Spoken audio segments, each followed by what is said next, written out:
Hi friends, అందరికీ welcome back to our channel. Andhra Pradesh ప్రభుత్వం రైతులకు అన్నదాత సుఖీభవ పథకానికి సంబంధించి బిగ్ అప్డేట్ అయితే ఇచ్చేసింది. దీనికి సంబంధించి ఇప్పటికే అధికారులు విధి విధానాలను సిద్ధం చేశారు. దీని గురించి పూర్తిగా తెలుసుకోవాలంటే ముందుగా మీరు నా యొక్క ప్రతి అప్డేట్ మీకు నోటిఫికేషన్ ద్వారా రావాలి అంటే లైక్ చేసి నా ఛానల్ని సబ్స్క్రైబ్ చేసుకొని పక్కన ఉన్న బెల్ ఐకాన్ మీద క్లిక్ చేయండి.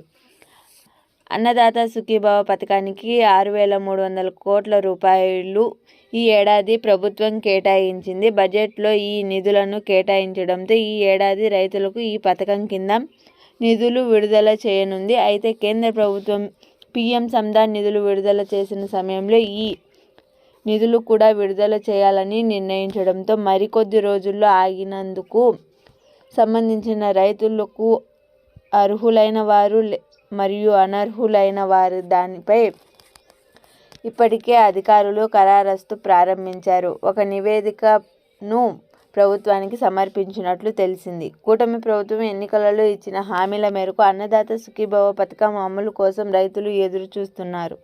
కేంద్ర ప్రభుత్వం ఇచ్చే నిధులతో కలిపి అన్నదాత సుఖీభవ పథకానికి సంబంధించిన నిధులను కూడా జమ చేయడంతో ఫిబ్రవరి నెలలో కేంద్ర నిధులు పడ్డాయి. పీఎం కిసాన్ నిధులు మే లేదా జూన్ నెలలో పడే అవకాశం ఉంది. వాటితో కలిపి రాష్ట్ర ప్రభుత్వం కూడా నిధులు విడుదల చేయనుంది. కేంద్ర ప్రభుత్వం ఇచ్చే 2,000 రూపాయలతో పాటు మరో 4,000 రూపాయలు ఇచ్చే అవకాశం ఉంది. కేంద్ర మరియు రాష్ట్ర ప్రభుత్వాలు రెండూ కలిపి పెట్టుబడి సాయం కింద 3 విడతలుగా సాయం చేయాలని నిర్ణయించుకున్నారు. అన్నదాత సుఖీభవ పథకం కింద రైతులకు పెట్టుబడి సాయం కింద ఏడాదికి 20,000 రూపాయలు ఇవ్వనుండడంతో రాష్ట్ర ప్రభుత్వం ఈ విడత ఎంత మేరకు నిధులు కలపనుందో దీనిపై ఇంకా క్లారిటీ రాలేదు.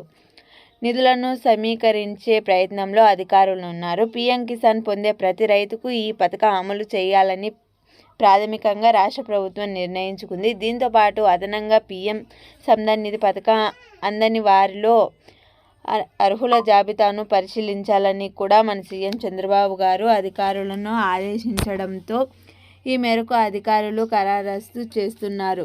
దీనికి సంబంధించి విధి విధానాలను ఇప్పటికే అధికారులు సిద్ధం చేసినట్లు తెలిసింది.